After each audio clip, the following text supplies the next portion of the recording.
Well, joining us now, former U.S. Ambassador to the UN, now Senior Fellow at the American Enterprise Institute, and a Fox News contributor, Ambassador John Bolton. Ambassador, good morning. Glad to be with you. I'm so glad that you're here to talk about this. We should say that you've got a great op-ed in today's Wall Street Journal.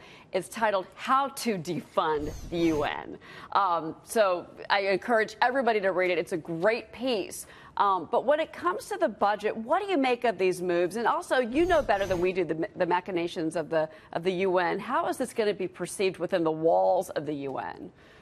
Well, I think the defunding certainly is a move in the right direction. Exactly what it does and how it worked out is hard to say, and precisely what the financial effect will be. What happened Christmas Eve night about 10 o'clock was that the UN General Assembly finally got around to adopting the budget for 2018-2019. But that process had been in train for a long time, and the cuts were basically baked in. It would be a mistake to think that the budget was reduced as a consequence of the Jerusalem votes. I think what Ambassador Haley was presaging, though, in terms of the future, is the direction the Trump administration is going to go in. That's why I wrote the piece in the Wall Street Journal today to help provide a little roadmap if that's the way they want to go. Okay, so she's looking basic for ROI, return on investment. That's what the United States wants. We know we cover 22% of their budget. Do you see further cuts coming? It sounds like you do.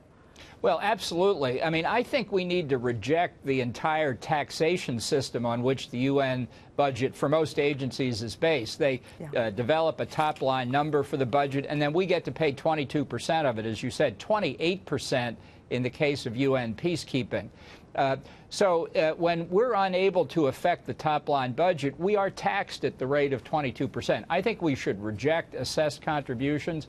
I think we should simply make voluntary contributions based on the revolutionary principle that we should only pay for what we want and we should expect to get what we paid for.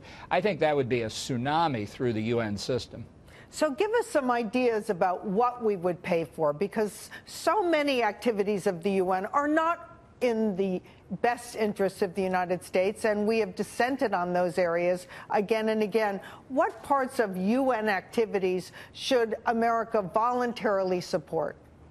Well, I think there's some specialized agencies that are not part of this UN budget we've been talking about, have their own separate budgets, but they are specialized agencies that do important work. The Food and Agricultural Organization, the International Atomic Energy Agency, the International Civil Aviation Organization. A lot of them people have never heard of because they just do their job. They're not political. They can all see budget trimming like any government or intergovernmental agency. Those are the ones we should support.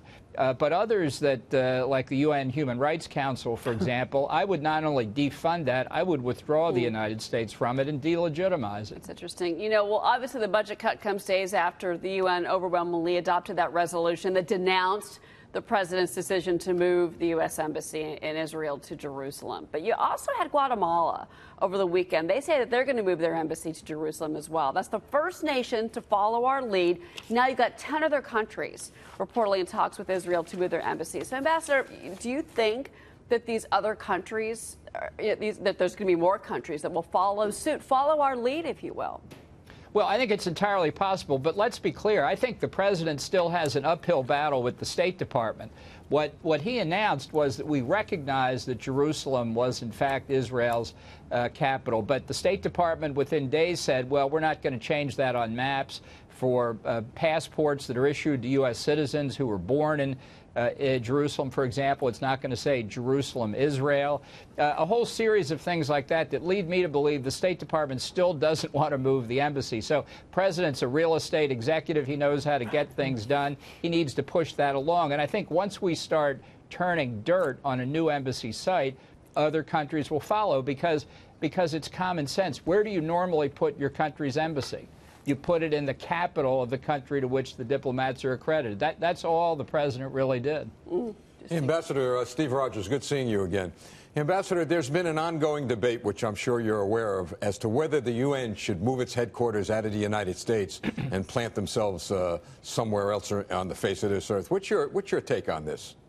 No, I think we should keep the UN headquarters in New York. Think of all these foreign dignitaries and their spouses who come to New York and spend money, boost our economy, increase the tax base. I wouldn't give it to Geneva or some other UN city and let them get the benefit out of it. As long as they're here, let's keep them here. Let's hope they pay their parking fines in the city. I know. Well, I'd go with that. Yes, I would go with that. That's a good point. I mean, but they should pay their tickets. That's a good point. Ambassador, but let me ask you this. I mean, you know, there's been so much disruption around the world, whether it's with Russia or China, North Korea, you know, this instability in the Middle East. But do you think that the UN, I mean, many now question the value of the UN in a serious fashion. And Haley's saying, look, we're spending too much. But some say that the UN just has lost its effectiveness as a body. What do you say to that?